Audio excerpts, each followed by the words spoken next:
Yo, so in this video, I guess I'm just gonna walk you through how I closed the client for my coaching service for 5.5 grand without pitching him at any point. And here's the proof he went for a free pay option.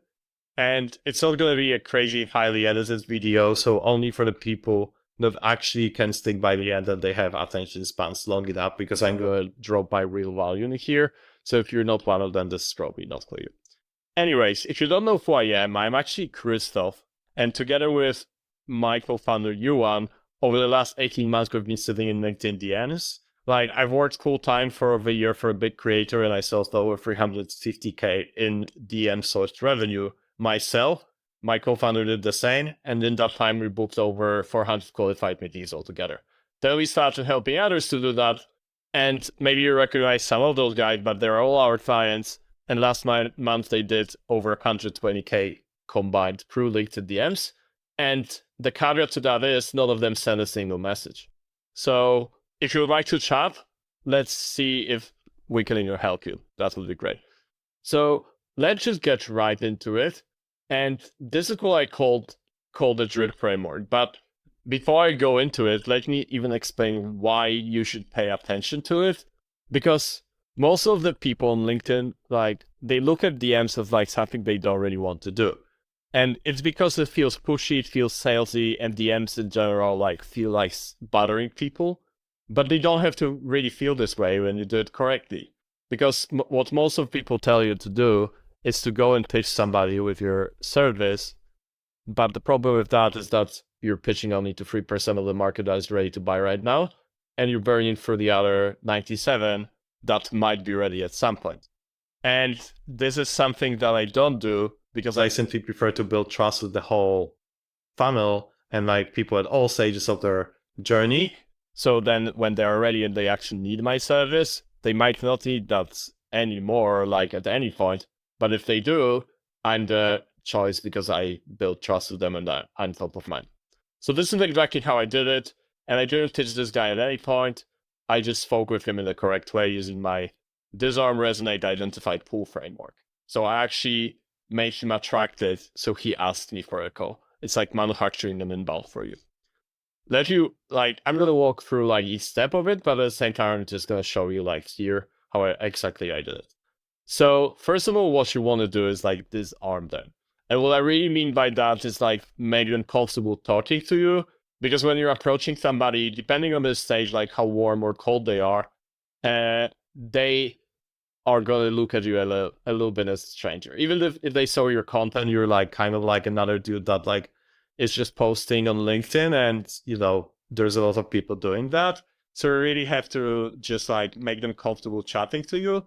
Imagine like you're meeting a stranger on a party and you're approaching somebody on a wherever, like maybe in front of the bar, and you can dive into like deep topics right away. You have to make them chatting, build a little bit of rapport, and like really get them talking to you before you start talking about the things you potentially want to talk about. Cool. So that's what I call disarm, and like that earns you the reply, and that's essentially what allows me to get up to 62% reply rate. Oh, and by the way, if you would like to receive a script for your opening sequence written by me, I'm happy to do that. Just DM me on LinkedIn and I'll send it over to you.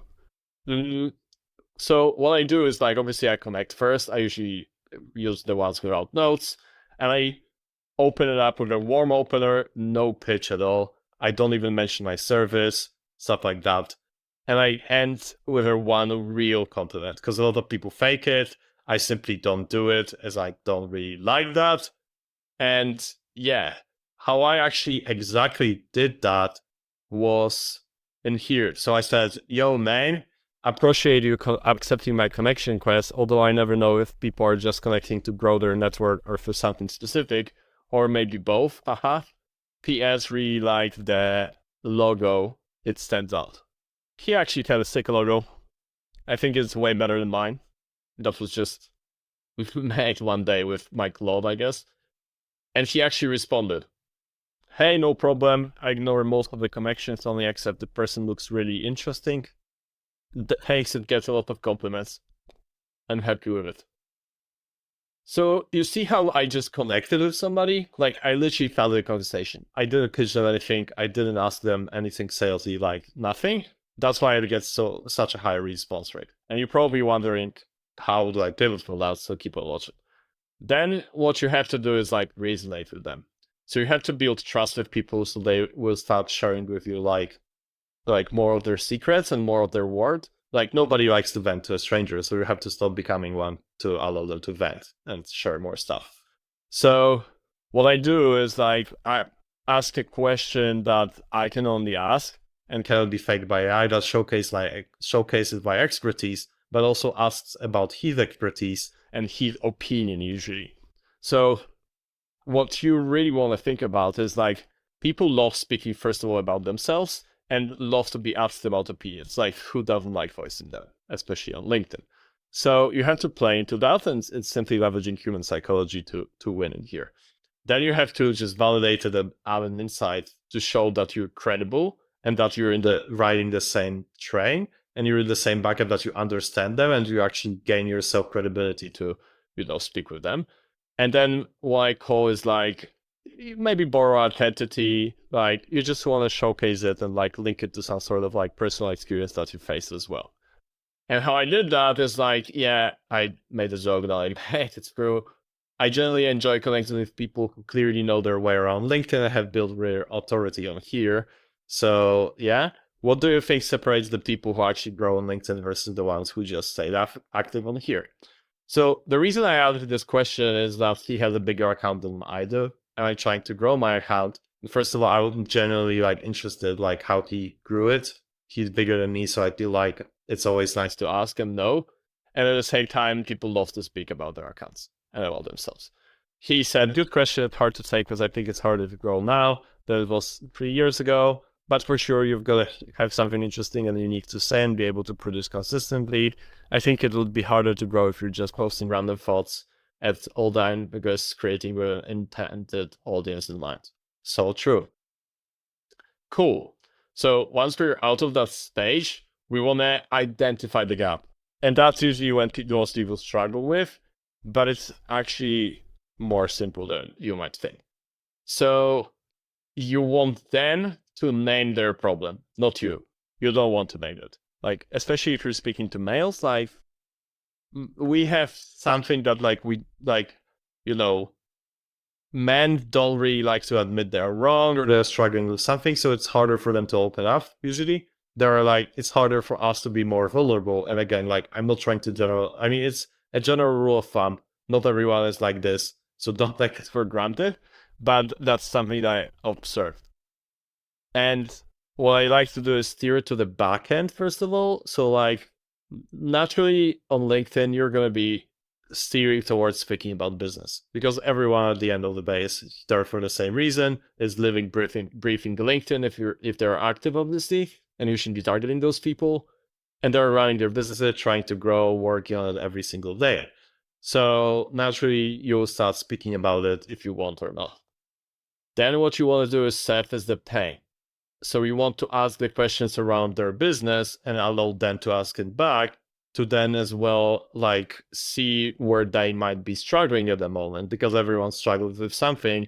I also have my struggles in the business. You probably do as well. So we could just speak about it and see, where you're at without any fish. And you want to allow them say it. Like you don't want to name it. Eventually, if they name it, you can label it and associate it with an experience that you've had, but you don't want to like put a label on them before they do it for themselves. And what I mean by that is, after she said this, I said, I feel like all the people are still playing LinkedIn like it's 2022, purely shallow, concurrent almost everything. Like, then I showcase my expertise.